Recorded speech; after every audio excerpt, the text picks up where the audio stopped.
நடந்துட்டு இருக்கேன்னா நீ என்னடா என் பின்னாடியே நடந்துட்டு இருக்க? ஏதாவது ஐடியா இருந்தா சொல்லுடா. மாப்பிள்ள வேற வந்துட்டு இருக்காருடா. இங்க பாரு, விஜி வேற உள்ள இருக்கா. 2 பேர் பாத்துக்கிட்டாங்கன்னா நம்ம போட்ட பிளான் எல்லாமே சொதப்பல் ஆயிடும். இருமா, டக்குன்னு எந்த ஐடியாவும் வரமாட்டேங்குதுமா. அதான் பிரெயின்ல ட்ரெயின் விட்டுருக்கேன்ல, கொஞ்சம் டைம் கொடுமா. ஆமா, கேக்குற நேரத்துக்கு எதுவும் சொல்ல மாட்டேன். வரமாட்டேங்குது. ஐயோ, பிரியா வேற கிளம்பிட்டா. டேய், மாப்பிள்ளைய பொறுத்த வரைக்கும் பிரியா தாண்டா நிலாவோட அம்மா. அவங்க பாட்டுக்கு சிவனே நீங்க இருந்தாங்க. நீ தான் அவங்கள கிளம்பு டார்ச்சர் பண்ணி அவங்கள ஹாஸ்பிட்டல் வீட்டுக்கு அனுப்பிச்சு விட்ட. இப்ப பாரு, அவங்க இருந்தாவது கொஞ்சமா சமாளிச்சிருக்கலாம். டேய், இப்படி நடக்கும்னு நான் என்னத்தடா கண்டேன்? டேய், பேசாம பிரியாக்கு ஃபோன் பண்ணி வர சொல்லவா? மா, வேற வழியே இல்ல.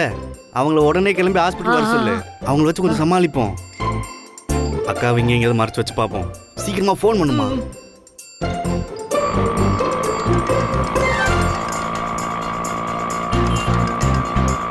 ஹலோ அம்மா, சொல்லுங்கம்மா. நிலா இப்ப எப்படி இருக்கா? நிலாவுக்கு ஒண்ணும் இல்ல, அவ நல்லா தான் இருக்கா. இன்னும் கொஞ்ச நேரத்துல டிஸ்சார்ஜ் பண்ணிரலாம்னு சொன்னாங்க. அப்படியாம்மா, ரொம்ப சந்தோஷம். பிரியா, நீ உடனே அப்படியே யூட்டன் போட்டு ஹாஸ்பிடலுக்கு வா. ஏம்மா, என்னாச்சு? அது வந்து மாப்பிள்ள நிலாவை பாக்குறதுக்காக ஹாஸ்பிடலுக்கு வந்துட்டு இருக்காருமா.